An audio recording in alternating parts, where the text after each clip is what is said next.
empati. Kata yang sering kita dengar, tapi maknanya sering kali terlupakan.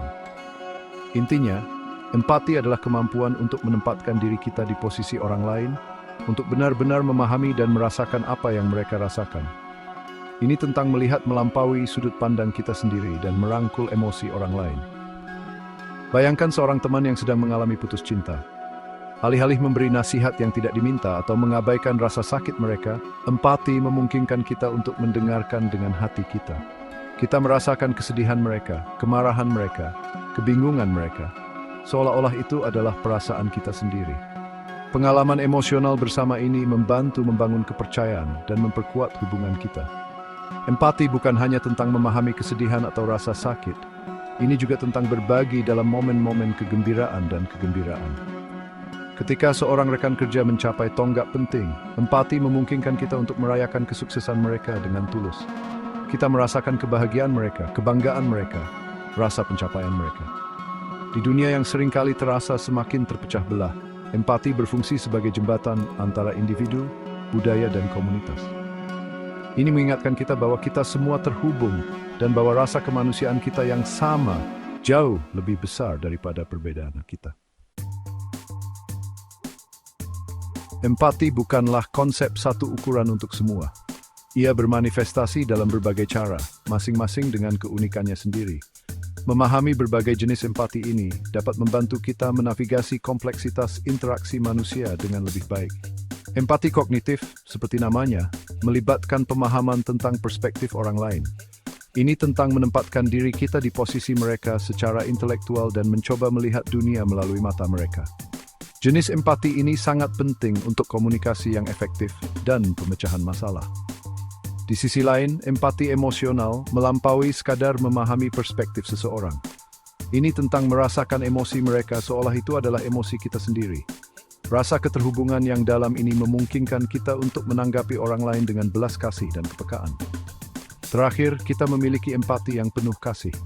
Bentuk empati ini membawa empati emosional selangkah lebih maju. Ini bukan hanya tentang merasakan apa yang orang lain rasakan. Ini tentang tergerak untuk bertindak. Empati yang penuh kasih menginspirasi kita untuk membantu orang lain yang membutuhkan, untuk meringankan penderitaan mereka, dan untuk membuat perbedaan positif dalam hidup mereka. Setiap jenis empati memainkan peran penting dalam membina hubungan yang sehat, membangun komunitas yang kuat, dan menciptakan dunia yang lebih berbelas kasih. Manfaat empati jauh melampaui hubungan pribadi kita. Empati adalah kekuatan yang kuat yang dapat mengubah tempat kerja, meningkatkan hasil kesehatan, dan bahkan membentuk jalannya sejarah. Dalam dunia bisnis, pemimpin yang berempati lebih mungkin menginspirasi dan memotivasi tim mereka. Mereka menciptakan budaya tempat kerja di mana karyawan merasa dihargai, dihormati, dan dipahami. Hal ini, pada gilirannya, mengarah pada peningkatan produktivitas, kreativitas, dan kepuasan kerja. Dalam perawatan kesehatan, empati sangat penting untuk membangun kepercayaan antara dokter dan pasien.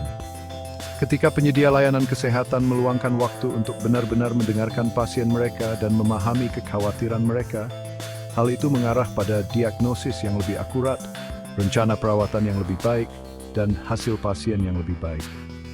Empati juga memainkan peran penting dalam resolusi konflik. Dengan memahami perspektif dan motivasi semua pihak yang terlibat, kita dapat menemukan titik temu dan bekerja menuju solusi yang saling menguntungkan. Ini sangat penting di dunia saat ini yang semakin terpolarisasi. Pada skala global, empati sangat penting untuk mempromosikan perdamaian dan pengertian antara budaya dan bangsa yang berbeda. Dengan mengakui kemanusiaan kita bersama dan merangkul perbedaan kita, kita dapat mengunjuk sampai menjadi semua. Empati bukanlah sifat yang tetap. Itu adalah keterampilan yang dapat dipupuk dan diperkuat dari waktu ke waktu. Seperti otot, semakin sering kita melatih empati kita, semakin kuat jadinya. Salah satu cara paling sederhana namun paling efektif untuk menumbuhkan empati adalah melalui mendengarkan secara aktif. Ketika kita benar-benar mendengarkan seseorang, kita mengesampingkan penilaian dan agenda kita sendiri dan hanya berusaha untuk memahami. Kita memperhatikan tidak hanya pada kata-kata mereka, tetapi juga pada bahasa tubuh dan nada bicara mereka.